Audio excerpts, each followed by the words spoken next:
তোরা এসব? টিকটক করছি। আরে আমরা লিপসিং করছি, সিনেমা করতে গেলে তো ঠোঁট মিলাতেই হবে, তাই এখন থেকে প্র্যাকটিস করে নিচ্ছি। হ্যাঁ, বাবা ভালো, খুব ভালো। এই তো হয়ে গেছে, মামুন ভাই কল দিছে। তোরা একটু থাক, আমি একটু কথা বলি। মামুন ভাই। জুটাইছস? কে মামুন? জীবন, তুমি? এখন আর চিনতে পারছিস না তাই না? ও আচ্ছা, নতুন জিনিস জুটছে দে, এখন তো আর পুরনো জিনিস ভালো লাগবে না। তুমি কবে ছাড়া পেয়েছো তুমি? গতকাল। তুই কই? আছি। আচ্ছা শুনো, তোমার সাথে পরে কথা বলি আমি। পরে কথা বলবি কেন? আর তুই নাম্বার বদলেছিস কেন? বললাম তো পরে কল করি। এখনো কথা বলতে কি সমস্যা? আরে মামুন কে? তোর সাথে ওর কতদিনের সম্পর্ক? আমার এক বড় ভাই, কোনো সম্পর্ক টম্পর্ক নাই, এখন আমি রাখি। তোর সাথে তো আমার কিছু হিসাব আছে। তুই কোথায় আছিস বল, আমি আসতেছি। বললাম না আছি এক জায়গায়, এখানে আসা যাবে না, ঝামেলায় আছি। ঝামেলা? আমার থেকে বড় ঝামেলার কি আছে? আমি তো বড় ঝামেলা। তুই তো পড়া থাকবি তো থাক, দেখ আমি তোরে খুঁজে পাই কিনা।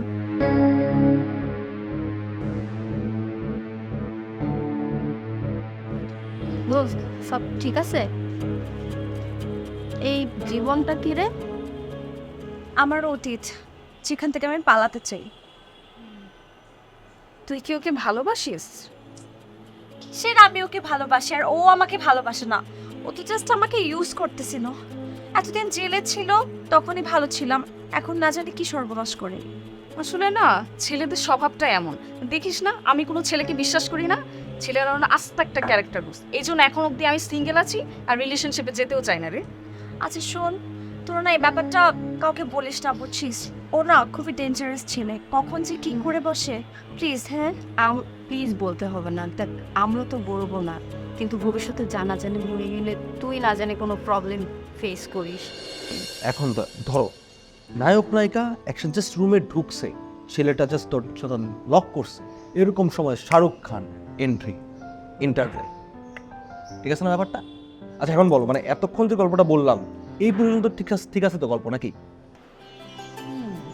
ভালো, কিন্তু মনে হচ্ছে কই যেন দেখছি, কই যেন দেখছি বা শুনছি বা পরিচিত লাগতেছে অনেক। তুমি এরকম কথা বললাম, তাহলে সারা রাত মানে ই করে আমি প্লটটা ডেভেলপ করলাম, এত সুন্দর একটা গল্প, তুমি বলছো কি তুমি কোথাও দেখছো? কোথায় দেখছো? কোন একটা সিনেমাই দেখছি মনে হয়। তুমি শিওর তুমি গল্প দেখছো? মিথ্যা কথা কেন বলবো বাবা? হতে পারে, আসলে ক্রিয়েটিভ মানুষদের মাঝে মাঝে মাইন্ড ম্যাচ করে যেতেই পারে, কিন্তু গল্পটার কিন্তু সুন্দর, এটা তোমার মানতেই হবে। হ্যাঁ, গল্প ভালো। তাহলে একটা কাজ করি, এই গল্পটাকেই মাঝখানে আর সামনে পিছনে একটু চেঞ্জ করে, প্লটটা চেঞ্জ করে একটা স্টোরি দাঁড়া করা করে শেষ হয়ে যায়। তুমি মানো না? হ্যাঁ, আমার গল্প রেডি, আমার নায়িকা রেডি, জাস্ট ওইটা একটু ম্যানেজ করতে পারলেই তো আমি এই গল্পটা শুরু করে দিতে পারবো। ও, আমার একটু টাইম লাগবে।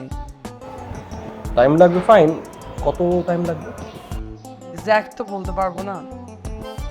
আচ্ছা আপাতত কিন্তু কিছু যদি ম্যানেজ করা যায় তাহলে কিন্তু আমি ইনিশিয়াল কাজটা শুরু করে দিতে পারি। ধরো স্ক্রিপ্টটা ডেভেলপ করলাম, স্ক্রিপ্টটা ডেভেলপ করলে কি হবে, আমার বাজেট কত হবে, আমি তো কাজটা শুরু করে দিতে পারবো। ধরো 50,000 টাকার মতো, এর মধ্যে তুমি প্রচুর সময় পেয়ে যাবা, তুমি এর মধ্যে ম্যানেজ করে ফেলবা।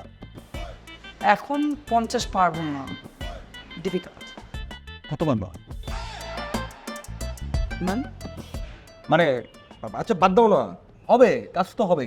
তোমার চুলটা কিন্তু কোনো সময় স্ট্রেট করবা না, তোমার কিন্তু এই চুলে খুব সুন্দর লাগে, ইউনিক চুল, সবার কিন্তু নাই এই চুলটা, দেখছো? মাঝে মাঝে খুলে খুলে দিবা। একটা নতুন খবর আছে। কি খবর? মিস মা হচ্ছে? আরে না, মিস যেভাবে ডেট করা শুরু করছে, এর থেকে লেটেস্ট আর নতুন খবর তো হইতেই পারে না। এর চেয়েও লেটেস্ট খবর। তোরা না এত বেশি ভূমিকা টানিস, শেষে কোনো মজাই থাকে না। আরে যারা একটু চুপ করে বয় না, এটা একটা আকর্ষণ। তুই বল। এটা আকর্ষণীয় বসে থাকার মতো একটা নিউজ, যা তোরা কেউ কোনোদিন চিন্তাও করতে পারবে না। আমি তো আমার তোদের জন্য সেরকম একটা নিউজ নিয়ে এসেছি। আরে ভাই থাক তো, তুই তো নিউজ নিয়ে এত এত কথা শুনতে শুনতে অসহ্য হয়ে গেছি। বল তাড়াতাড়ি। রিয়ার গোপন প্রেম ফাঁস। কার? ওই যে রিয়া যে ছেলেটার সাথে লিভ টুগেদার করতো না, ওই ছেলে রিয়াকে আবার খুঁজে বেড়াচ্ছে। কেন আবার লিভ টুগেদার করবে তাই? আচ্ছা রিয়া যদি রাজি না হয় তাহলে তুই আমার নাম্বারটা দিয়ে গেস, আমিও একটু দেখতে চাই লিভ টুগেদারের মজাটা কিভাবে হয়।